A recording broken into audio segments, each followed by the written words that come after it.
हाय, आपके साथ मैं हूँ Surbhi Sharma. India TV YouTube channel subscribe करिए, बेल आइकन दबाएं।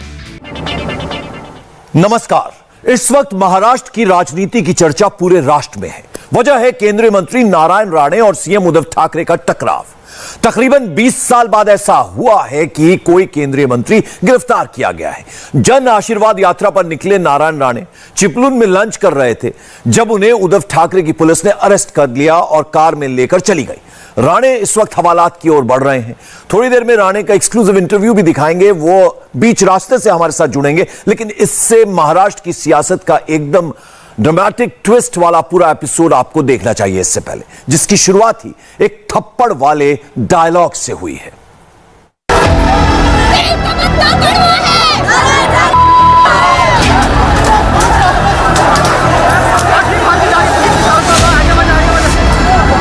मुंबई में मचा महाबवाल।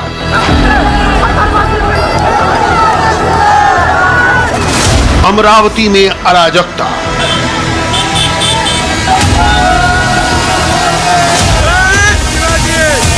नासिक की नाक में दम। चिपलून में सीधे शिवसेना वर्सेस बीजेपी। ये जो कोमड़ी चोर है, इसका पूरा इतिहास देखिए। उन्होंने एक पार्टी छोड़ा नहीं, जो पार्टी में गया वो पार्टी को सत्यानाश करते रहा है। ऐसे कोमड़ी चोर जो नारायण राणे है, हमारे मुख्यमंत्री का एक ही उल्लेख उन्होंने किया है।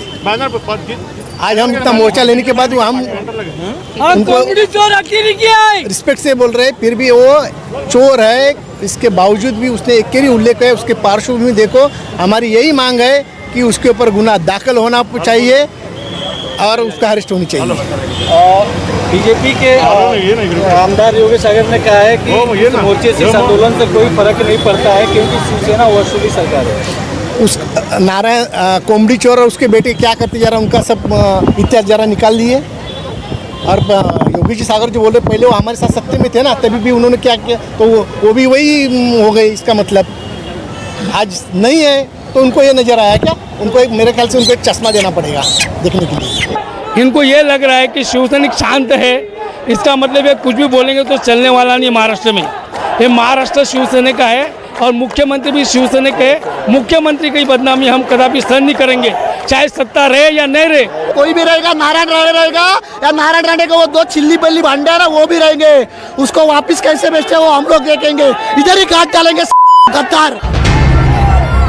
महाराष्ट्र में लगभग एक दशक बाद फिर ठाकरे बोल रही है। ठाकरे वो लबो लहजा है जो शिवसेना की सियासत के दौर में पैदा हुआ। केंद्रीय मंत्री को पूरे सम्मान के साथ कोबंडी चोर यानी मुर्गी चोर शिवसैनिक ही कह सकते हैं। बहुत दिनों तक शांत रहे शिवसैनिक फिर जागे तो मुंबई से लेकर औरंगाबाद तक बवाल मच गया। शिवसेना को यह मौका मिला नारायण राणे के एक बयान के बाद। राणे ने उद्धव ठाकरे को थप्पड़ मारने वाला एक विवादास्पद बयान दिया। इस बयान को शिवसेना ने दिल पर ले लिया। फिलहाल राणे 4 एफआईआर के बाद पुलिस के शिकंजे में है। चिपलून में जन आशीर्वाद यात्रा निकाल रहे राणे को पकड़ने पुलिस पहुंची तो भी नाटक हुआ। नारायण राणे ने खुद को कमरे में बंद कर लिया। बाहर पुलिस उनको हिरासत में लेने की बात कर रही थी। समर्थक सवाल कर रहे थे, कहां है वारंट? दूध का दूध पानी का पानी हो जाए। एसपी साहब भी इधर है, आप अटक वारंट दिखाओ, हम गाड़ी में जाके बैठने के लिए तैयार है भाई। आपको कुछ प्रॉब्लम ही नहीं ना। दबाव से सरकार नहीं, दबाव से कायदा नहीं बनता है, दबाव से सरकार नहीं चलती है। ये केंद्रीय मंत्री है, ऐसा नहीं होता है sir. You have to maintain the protocol. आपके सामने भी अगर दिखाए, आपके सामने नारायण राणे जी आपको अटक करने को बोला, आप गाड़ी में, हम गाड़ी में आपको पूरा कोऑपरेट करने के लिए थे, हमको प्रॉब्लम ही नहीं ना। आप एसपी को बोल के बल जबरी उनको वो पुलिस बुला के उनको जबर, अरे व्हाट इज दिस? ये सरकार है कि गुंडा राज है? महाराष्ट्र ये कायदे का राज है। सरकार किसका भी हो, कायदा कायदा है। एसपी साहब ने एक कागज अपना जो ऑर्डर है उनको दिखाए, उनकी साइन ले ले कि बाबा ये ऑर्डर। मुझे लगता है हर एक को नोटिस तो देते हैं ना हम लोग। कुछ देर बाद राणे बाहर आए और महाराष्ट्र पुलिस उनको लेकर निकल गई। राणे पुराने शिवसैनिक हैं और उद्धव ठाकरे से उनकी रार पुरानी है। बाला साहब के जिंदा रहते राणे शिवसेना के सीएम बने, लेकिन अब वो बीजेपी के महारथी हैं। उद्धव ठाकरे की वजह से ही नारायण राणे ने शिवसेना छोड़ी थी। बीजेपी जानती है कि शिवसेना को उसी की जबान में जवाब देने के लिए राणे सबसे मुफीद आदमी है। राणे का वो विवादित बयान हम आगे पूरा सुनवाएंगे, मगर जो हंगामा महाराष्ट्र के अलग अलग शहरों में दिन भर दिखा वो बड़े दिनों बाद नजर आया। मुंबई में राणे के घर के बाहर शिव सैनिकों ने हंगामा किया, जिसके बाद पुलिस ने लाठीचार्ज किया। बॉटल फेंके जा रहे हैं, बॉटल फेंके जा रहे हैं। शिवसेना के कार्यकर्ता बॉटल फेंक रहे हैं, बीजेपी के कार्यकर्ता चप्पल फेंक रहे हैं। यह पुलिस ने लाठीबाजी की, लाठीचार्ज किया पुलिस ने लाठीचार्ज किया, मार मार के भगा रहे। देखिए, अब देखिए मार रहे, डंडे मार रहे हैं पुलिस वाले भगा रहे हैं। अब उनको लाठीचार्ज कर दिया पुलिस ने पहले ही कहा था अगर नारायण राणे के घर के पास कुछ हुआ। देखिए बीजेपी के कार्यकर्ताओं के हाथों में डंडे, देखिए किस तरीके से डंडे लिए हुए हैं, हाथों में देखिए कितने मोटे डंडे लिए हुए हैं। इन्होंने पहले बोला था कि अगर भी कांग्रेस शिवसेना के कार्यकर्ता यहाँ आते हैं तो उन्हें छोड़ा नहीं जाएगा। आप देखिए यहाँ पर कितनी ज्यादा भारी संख्या में पुलिस बल तैनात है। आप देखिए लगातार यहाँ पर पूरी गहमा गहमी हो रही है, नॉन स्टॉप। महिला कार्यकर्ता भी इसमें शामिल है। अब देखिए हाथों में एक बैठक लिया हुआ है उन्होंने, शिवसेना के जो कार्यकर्ता हैं वो हाथों में बैठक लिए हुए हैं। कुएं का बैठक लगातार उनको कहा जा रहा है। देखिए अब औरतों को आगे किया है, शिवसेना के जो पुरुष कार्यकर्ता हैं वो पीछे हो गए हैं, महिला ब्रिगेड को आगे कर दिया है। शिवसेना के कार्यकर्ता अलग अलग शहरों में बीजेपी दफ्तरों पर प्रदर्शन और पत्थरबाजी कर रहे थे। नासिक में बीजेपी दफ्तर में पत्थरबाजी की गई। शिवसेना के कार्यकर्ताओं ने अमरावती में बीजेपी दफ्तर में पोस्टर्स में आग लगा दी। शिवसेना के कई दर्जन कार्यकर्ता अमरावती में बीजेपी ऑफिस के बाहर लगे पोस्टर्स पर तेल छिड़ककर आग लगा रहे थे। इसके अलावा रत्नागिरी और चिपलून में भी जोरदार प्रदर्शन हुआ। अब दिल्ली में मौजूद शिवसेना सांसद विनायक राउत प्रधानमंत्री मोदी के कंधे पर रखकर बंदूक चला रहे हैं। नारायण राणे को मंत्रिमंडल से निकाल बाहर करने की मांग उठा रहे हैं, लेकिन साथ साथ मोदी के गुण गा रहे हैं। केंद्रीय मंत्री है, इस जिम्मेदारी से उन्होंने संभाल कर बात करने की आवश्यकता है और ऐसे न करते हुए भी उन्होंने कान के नीचे थप्पड़ लगाऊंगा ऐसी जो बात की, ये सरासर केंद्रीय मंत्री पद जो संभाल रहे ऐसे व्यक्ति को शोभा नहीं दे रहा है।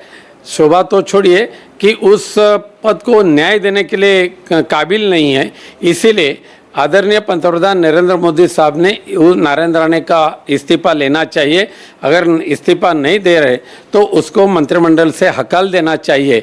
ऐसी शिकायत मैं आदरणीय पंतप्रधान नरेंद्र मोदी साहब जी के पास की, तो मुझे गर्व है कि इस देश के पंतप्रधान नरेंद्र मोदी साहब ने मेरे शिकायत के पर ध्यान देकर मुझे बराबर उनके ऑफिस से 2:26 पे तुरंत फ़ोन आया और उन्होंने कहा कि आपकी शिकायत मिली है, मैं मीटिंग में हूँ, लेकिन आपकी शिकायत अमित जी शाह जी के पास करें, गृह मंत्री उनके पास से करें, मैं उन्हें आपकी कंप्लेंट भेज देता हूँ।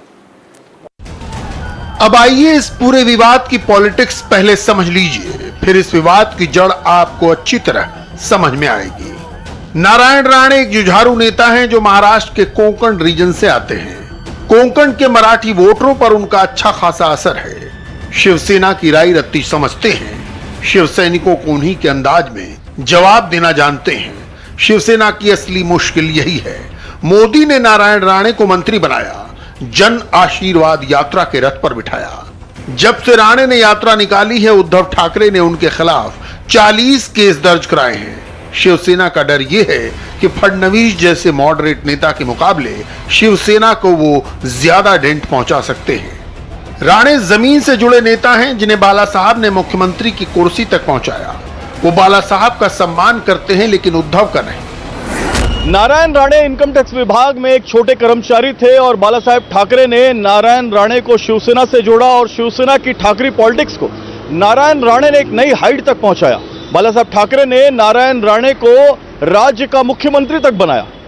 लेकिन इसके बाद बाला साहेब ठाकरे और ठाकरे परिवार की राजनीतिक महत्वाकांक्षा बढ़ती चली गई और नारायण राणे उद्धव ठाकरे को अपनी इस राजनीतिक महत्वाकांक्षा के बीच कहीं ना कहीं रोड़ा नजर आने लगे।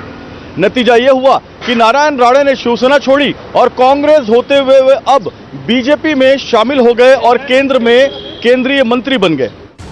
शिवसेना जिस हिंदुत्व की राजनीति करती है उससे निकले नारायण राणे के लिए बीजेपी में होना हमेशा आसान था, मगर उससे आगे की राजनीति को जन आशीर्वाद यात्रा में देखिए। फरवरी तक 8 नगर निकायों के चुनाव होने हैं। इनमें मुंबई, नवी मुंबई, वसई, विरार, कोल्हापुर, औरंगाबाद, नांदेड़, ठाणे और मीरा भाईंदर हैं। इन नगर निकायों को मिनी विधानसभा कहा जाता है। नारायण राणे के बेटे नीतीश को कैंपेन कमेटी का हेड बनाया गया है। इसके अलावा विधानसभा की 227 सीटों में से 40 से 50 सीट पर कोंकणी वोटर है। राणे अपने आक्रामक अंदाज से इन सीटों पर बड़ा फेरबदल करने की क्षमता रखते हैं। राणे की आक्रामकता बीजेपी के लिए काम की है। मुख्यमंत्री जी के बारे में जो टिप्पणी की, हम उसका समर्थन नहीं करते। मुख्यमंत्री जी को भारत की स्वतंत्रता का अमृत महोत्सवी वर्ष याद नहीं रहा, इसके लिए किसी व्यक्ति को गुस्सा आ सकता है, वो स्वाभाविक भी है, किंतु उस गुस्से को व्यक्त करने के अपने तरीके होते हैं। किंतु इस वक्तव्य के बाद जिस प्रकार से पुलिस का राज चलाने का प्रयास सरकार की ओर से किया जा रहा है, मैं स्पष्ट रूप से कहता हूं कि भारतीय जनता पार्टी वक्तव्य का समर्थन नहीं करेगी, पर व्यक्ति का समर्थन पूरे तरीके से करेगी। भारतीय जनता पार्टी नारायण राव जी राणे इनके पीछे पूरी ताकत से खड़ी रहेगी। बीजेपी के राष्ट्रीय अध्यक्ष जेपी नड्डा ने भी नारायण राणे के समर्थन में ट्वीट किया। महाराष्ट्र सरकार द्वारा केंद्रीय मंत्री नारायण राणे जी की गिरफ्तारी संवैधानिक मूल्यों का हनन है। इस तरह की कार्यवाही से न तो हम डरेंगे न दबेंगे। भाजपा को जन आशीर्वाद यात्रा में मिल रहे अपार समर्थन से ये लोग परेशान हैं। हम लोकतांत्रिक ढंग से लड़ते रहेंगे, यात्रा जारी रहेगी। आइए अब नारायण राणे का वो बयान भी सुन लीजिए जिस पर पूरा बवाल मचा है। बोलायचा अधिकार तरी आहे का? बाजूला म्हणा एखादा सेक्रेटरी ठेवा आणि विचार बोल, त्याशी नाही काय? किती वर्ष आली देशाला स्वतंत्र हिरक महोत्सव काय हे असतो ते कानाखाली चढवले। हे काय देशाचं तुम्हाला स्वातंत्र्य दिनाची माहिती नसावी? लगे हाथ 15 अगस्त के समारोह की वो तस्वीर भी देखिए जब उद्धव ठाकरे भाषण में अटक गए, मुड़कर अपने सहयोगी से मदद मांगनी पड़ी। आज 74 वर्ष पूर्ण करून 75व्या वर्षात अमृत महोत्सवी वर्षात आपण पदार्पण करतो आहोत। आज जरी आपल्या तोंडावरती मास्क असला तरी आपण सर्व केवळ महाराष्ट्रातीलच नव्हे तर देशातील नागरिकांनी निश्चय केला पाहिजे की मी माझा देश कोरोना मुक्त करणारच। ये सही है कि नारायण राणे अगर बतौर केंद्रीय मंत्री ऐसा बयान देने से बचते तो अच्छा रहता, मगर सवाल तो ये भी है कि क्या मुख्यमंत्री उद्धव ठाकरे को आजादी की वर्षगांठ याद नहीं रखनी चाहिए थी? क्या आज उनकी आक्रामकता की वजह केवल नारायण राणे है? और जिस तरह की भाषा शिवसैनिक एक केंद्रीय मंत्री के खिलाफ इस्तेमाल कर रहे हैं वो शर्मनाक नहीं है? और इस वक्त नारायण राणे पुलिस की गाड़ी के साथ जा रहे हैं। आज रात वो पुलिस की हवालात में ही रहेंगे और कल उन्हें कोर्ट में पेश किया जाएगा। बीच रास्ते से नारायण राणे सीधे हमारे साथ जुड़ रहे हैं। राणे साहब, हमने वो तस्वीरें देखी, आप लंच कर रहे थे, उस वक्त पुलिस आई और आपको गिरफ्तार कर लिया गया। नहीं, ये तो जुलूमी कर रहे हैं। इस तरह अरेस्ट करना एक कानून के खिलाफ है। मैं कोई गुनाह किया नहीं हूँ, मैं जो विधान किया हूँ उसे ऑफेंस नहीं बनता है। और इन लोग ने जानबूझकर हमारा रैली को जिस तरह से लोगों का प्रतिशत मिला, इसके वजह से जो जलन के कारण ये मेरे पीछे पड़ गए। मैं समझता अभी पुलिस के कब्जा में हूँ, मेरे जान को खतरा है, ऐसा मुझे खुद लग रहा है। राणे साहब, आपको नहीं लगता कि चीफ मिनिस्टर के बारे में थप्पड़ मारने जैसी बात नहीं करनी चाहिए थी? कहीं थोड़ी चूक हुई है आपसे? कैसी चूक गई आपको क्या मालूम है? मैं क्या बोला? मैं ऐसा कोई थप्पड़ मारूंगा करके नहीं बोला। जिसको 15 अगस्त या हमारे देश का आजादी का कौन सा साल है वो ये मुख्यमंत्री को मालूम नहीं। मेरा ये बात सही नहीं है। मेरे को सवाल किया मीडिया ने कि आप उस वक्त होते तो क्या करते? बोले थप्पड़ उस वक्त होता तो अब ये 10 दिन के बाद पूछते हैं तो क्या बोले? अरे भारत में, भारत की आजादी मुख्यमंत्री को मालूम नहीं होना चाहिए? हम देश प्रेमी है, सबसे पहला हम देश प्रेमी है। तो ऐसे आदमी कुछ बोले तो हमें नहीं बोलना, हम नहीं सुन सकता। तो मैं अभी करूंगा करके नहीं बोला, तो उस वक्त होता तो इसका ऑफिस नहीं होता। लेकिन फिर भी तमाचा मार देता, ऐसा कहने की क्या जरूरत थी? वो कैसी बात करती है? हमारे अमित भाई जी के खिलाफ ऐसी बात करते हैं। वो दिन लैंड वो स्टेटमेंट या सेना वाली जब भी हम थोड़ा तोड़ने को कहेंगे, ये लैंग्वेज चलता है, थोड़ा तोड़ने का, इसको मारना और निर्लज्ज बोलना, ये सब चलता है। और हम बोले तो उनको मिर्चे लगते हैं क्या? राणे साहब, आपके नेता है देवेंद्र फडणवीस, उन्होंने कहा कि आपकी भाषा ठीक नहीं थी। बीजेपी आपकी भाषा से सहमत नहीं है। नहीं, वो कोई भी कुछ कहने दे, मेरी जैसी भाषा है, जिस तरह से जो आदमी मेरे को पेश आएगा उसी तरह मैं उनको जवाब दूंगा। महाराष्ट्र की बात करें, आपके खिलाफ 42 से ज्यादा मुकदमे हो चुके हैं। पूरे महाराष्ट्र में हंगामा खड़ा हो गया है सर। मैं क्या किया उधर जाके? लोगों को मिलना ही ना, मिलने का ही काम किया ना। और अच्छा, क्या किया? सर ये बताइए, आप उद्धव ठाकरे से माफी मांगेंगे? अरे कौन है मैं? आप मेरे को नहीं पहचानते, इससे क्या माफी मांगू भाई? अरे इस महाराष्ट्र को कहा लेके गए हो? महाराष्ट्र की आज से स्थिति क्या है? ऐसे आदमी को मैं माफी मांगू? अरे कुछ भी करने दे, कितनी कार्रवाई है वो करने दे, मैं भी हूँ अभी।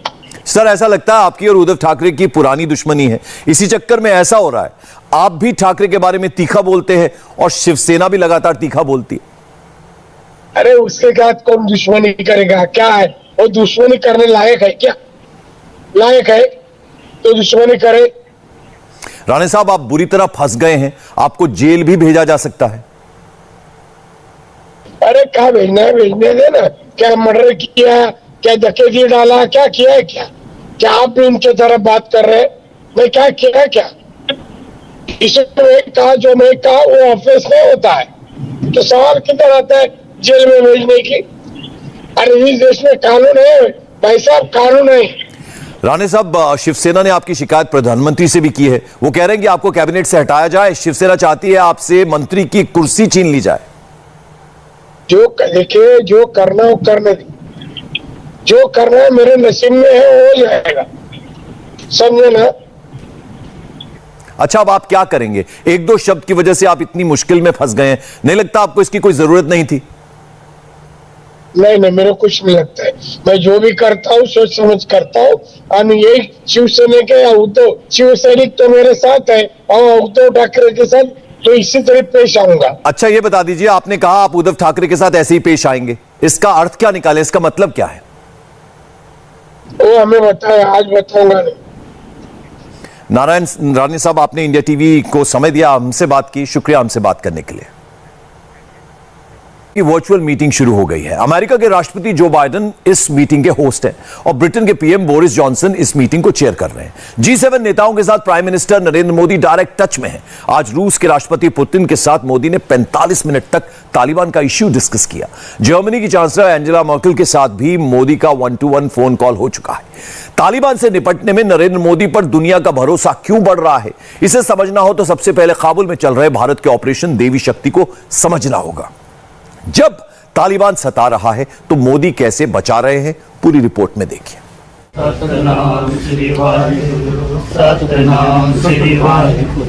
सतनाम श्री वाहिगुरु, सतनाम श्री वाहिगुरु, सतनाम श्री वाहिगुरु। काबुल से गुरु ग्रंथ साहिब के 3 पवित्र स्वरूप दिल्ली आए तो प्रधानमंत्री नरेंद्र मोदी ने उनको रिसीव करने के लिए अपने 3 मंत्रियों को भेजा।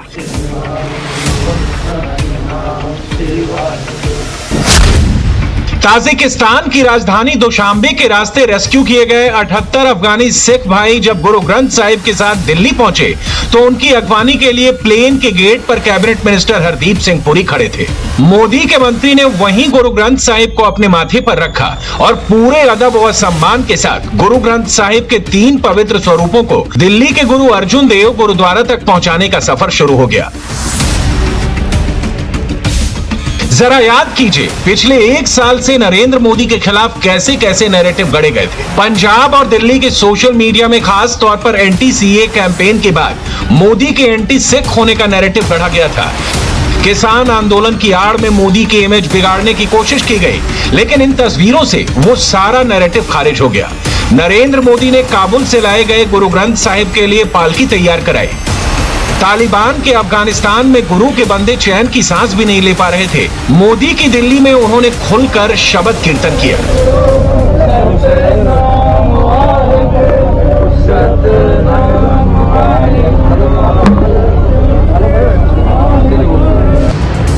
मोदी जब एक्शन लेते हैं तो क्या होता है, तस्वीरें इसकी गवाही देती हैं। 24 घंटे पहले तक जो सिख भाई अफगानिस्तान में जिंदगी और मौत के बीच फंसे थे, अपने गुरु ग्रंथ साहिब को सुरक्षित निकालने का जतन कर रहे थे, मोदी ने उन सबको नई जिंदगी दी है।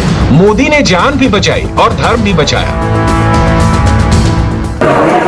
और सब सरकार का, मोदी सरकार का, यहाँ के सबका बहुत बहुत धन्यवाद, मिलिट्री का बहुत धन्यवाद, सबका धन्यवाद, बहुत बहुत धन्यवाद। जय हिंद। जी का खालसा, वाहिगुरू जी की फतेह। मैं सरदार धर्मेंद्र सिंह, जो कल काबुल से निकले थे, आज सुबह पहुँचे हैं इंडिया में, और मैं बहुत धन्यवाद करता हूँ मोदी जी का, इंडिया एम्बेसी ऑफ इंडिया का जो हमारे साथ बहुत मदद किया है, इंडियन आर्मी फोर्स का जो हमारे साथ बहुत मदद किया है, बहुत सेवा किया हमारी, और सबका धन्यवाद करता हूँ।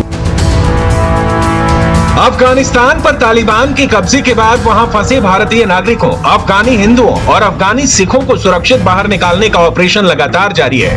नरेंद्र मोदी की सरकार ने अफगानिस्तान में चल रहे रेस्क्यू मिशन को ऑपरेशन देवी शक्ति का नाम दिया है। मोदी के ऑर्डर पर एक एक जिंदगी को बचाने का मिशन चल रहा है। 6 अगस्त से अब तक 730 लोगों को अफगानिस्तान से निकालकर दिल्ली लाया जा चुका है। इसके लिए वायुसेना और एयर इंडिया के विमान दिन रात 24/7 एक्शन में है।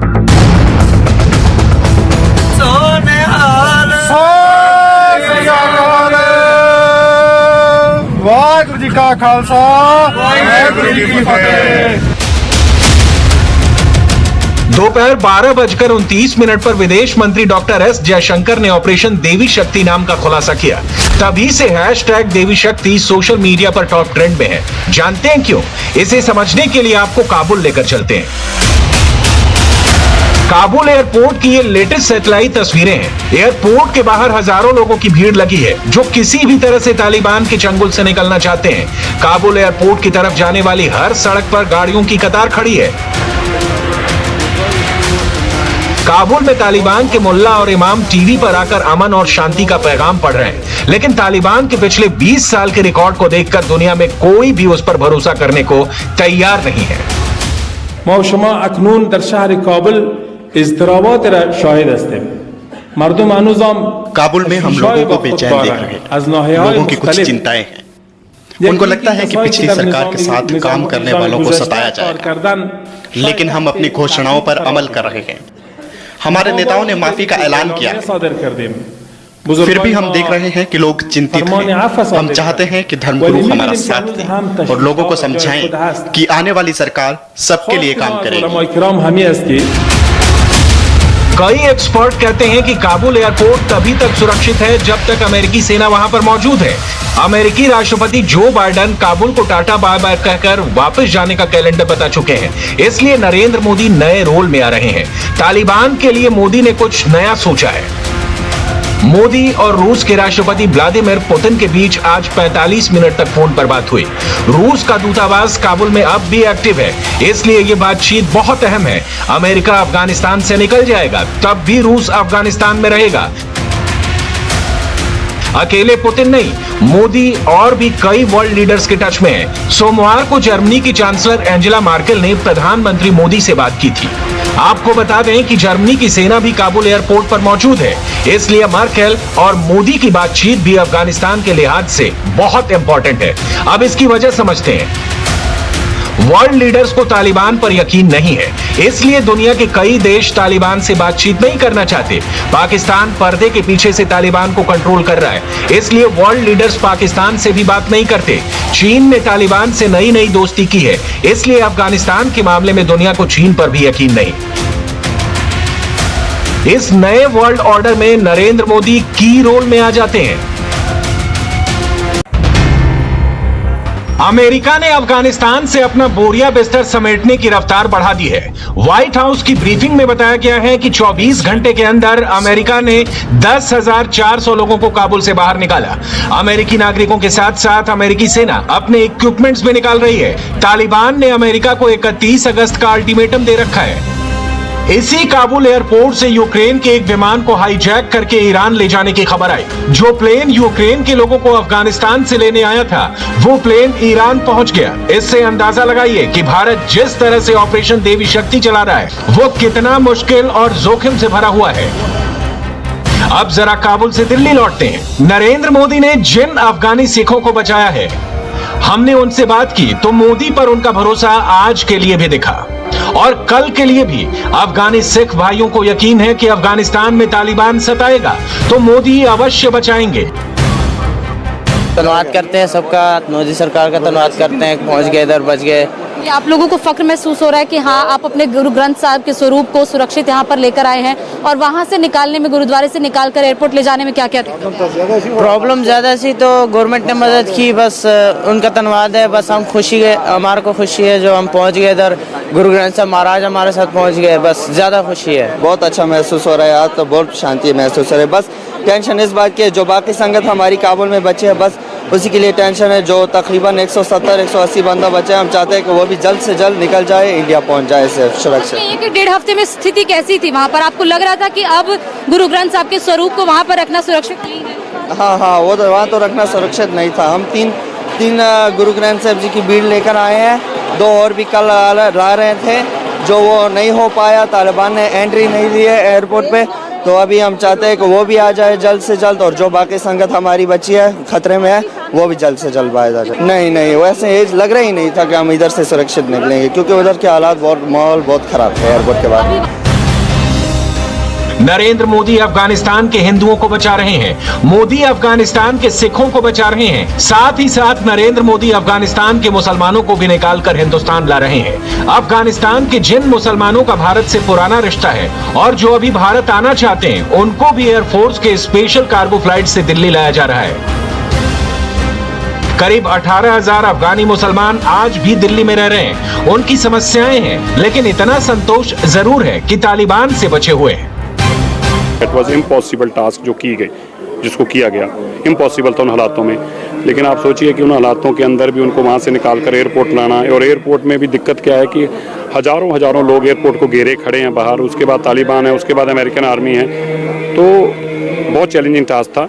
75 लोगों को कल भी निकालने की कोशिश की गई, लेकिन एयरपोर्ट पे गोली चलने के कारण वो निकल नहीं पाए। अब उनको दोबारा निकाला जाएगा, कब निकाला जाएगा ये तो मैं डिस्क्लोज नहीं कर सकता, पर ये मैं जरूर कह सकता हूँ कि कल मेरी प्रधानमंत्री कार्यालय से और विदेश मंत्रालय कार्यालय से जब बातचीत हुई तो उन्होंने आश्वासन दिया कि उनको सुरक्षित निकाल दिया जाएगा। अफगान सिख, अफगान हिंदू को लेकर मैटर ऑफ कंसर्न बहुत ज़्यादा बना हुआ है, प्रधानमंत्री का भी, आप भी लगातार बात कर रहे हैं, आगे क्या हो, कितने और लोग वहाँ पर हैं जिनको लाने की तैयारी की जा रही है? 250 लोग और हैं वहाँ पर, उनको भी जल्दी यहाँ पे ले आएंगे वापस, 250 लोगों को। अफगानिस्तान के हालात पर स्विट्जरलैंड के जिनेवा में UNHRC की मीटिंग हुई तो वहां भी भारत ने अफगानी महिलाओं और बच्चों को बचाने पर चर्चा की। साथ में लश्कर-ए-तैयबा और जैश-ए-मोहम्मद जैसे आतंकवादी संगठनों पर भी लगाम लगाने की मांग की, जो अफगानिस्तान की धरती का इस्तेमाल करते हैं। अफगानिस्तान में जब से तालिबान का कब्जा हुआ है, ये तो पूरी दुनिया मानती है कि वहां रहने वाले धार्मिक अल्पसंख्यकों की जान खतरे में है। जो तालिबान शरिया कानून लगाकर मुस्लिम महिलाओं के अधिकार छीन रहा है, वो भला दूसरे मजहब के लोगों को क्या सम्मान देगा? यहीं पर मोदी का सिटीजन अमेंडमेंट एक्ट यानी CAA कानून का रूल शुरू होता है। पिछले दिनों में हमें कभी भी कोई डाउट नहीं था, क्योंकि माननीय प्रधानमंत्री जी ने और उनका जो पर्सनल संबंध है, उनकी कमिटमेंट है सिख कम्युनिटी को, सिर्फ यहां नहीं, सिख्स वर्ल्ड वाइड। देखिए, जब CAA लेजिस्लेशन इनैक्ट हुई तो सुस्ते देखिए कौन कौन उसका विरोध कर रहा था, और अभी वही लोग कहते हैं कि जी 2014 की जो कट ऑफ डेट है वो ठीक नहीं थी, उसको आगे करना चाहिए। पर ये मोदी जी हैं और उनकी सरकार, ये कट ऑफ डेट के बारे नहीं है, दिस इज अ सेंटिमेंट। आप देखते हैं कि हमारे बगल वाले देशों में, नेबरहुड में कुछ minorities which were being persecuted, उनकी क्या दिशा थी। Now mother India will always have the hands of it. इसके ये नहीं कि हम X या Y कम्युनिटी के, हम सबको लेते हैं। जिस कानून को लेकर नरेंद्र मोदी का सबसे ज्यादा विरोध हुआ, वही अभी सबके काम आ रहा है, लेकिन प्रधानमंत्री का रोल यहीं तक लिमिटेड नहीं है। चीन, पाकिस्तान और तालिबान इंटरनेशनल टेररिज्म को सपोर्ट करने वाला ये नया ट्रायंगल आज की डेट में पूरी दुनिया के लिए सबसे बड़ा सिरदर्द है। पुतिन और एंजेला मार्केल जैसे वर्ल्ड लीडर्स इस ट्रायंगल को तोड़ने के लिए मोदी की हेल्प मांग रहे हैं। और अभी तालिबान ने एक प्रेस कॉन्फ्रेंस की है। तालिबान ने अमेरिका को क्या धमकी दी है, ये बताएंगे आपको 5 मिनट के छोटे से ब्रेक के बाद।